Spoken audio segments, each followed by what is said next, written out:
Airport officials say an average of 12 people each month are denied taxi service at the airport because they are carrying alcohol.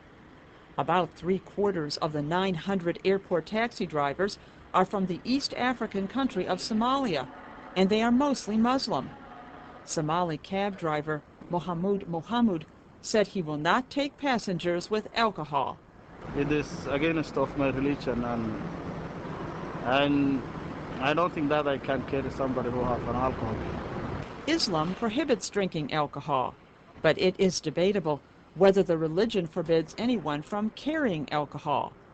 Last year, the Airport Commission received a fatwa, or religious edict, from the Muslim American Society of Minnesota.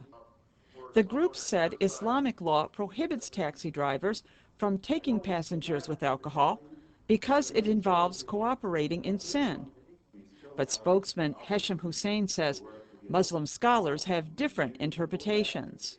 Applying it to the airport situation, the cab drivers, there is a difference of opinion amongst people, whether carrying a person who is carrying alcohol, you're helping him do that, or actually you're carrying the person, and you don't have to worry about what they're carrying with them. Airport officials say a few Muslim taxi drivers also refuse to carry passengers with animals, especially dogs. Hassan Mohammed, a local Muslim spiritual leader, or imam, says Islam considers dogs unclean. There is a question of what if the saliva of dog touches the body of the Muslim, they have to wash that at least 7 times before they pray. So they are trying to avoid the saliva of dog, but they are not trying to avoid the whole dog. College student Nikki Colby is blind and uses a service dog. She is concerned that people with service dogs are not allowed in some taxis. When you agree to become a cab driver, I think to some extent you have to be willing to transport everyone. Currently, drivers who refuse to take passengers must go to the end of the taxi line. They wait for their turn in a nearby parking lot where it may take 2 hours or more before they are called back to the airport. Patrick Hogan is an Airport Commission spokesman. Unfortunately, that penalty hasn't been enough to encourage drivers not to refuse people. So we still have the problem of people coming to the airport just thinking that they're going to get a ride home or a ride to their hotel, wherever they're going, and lo and behold, they can't get a ride because they happen to have a dog with them or a cat with them or alcohol in their possession.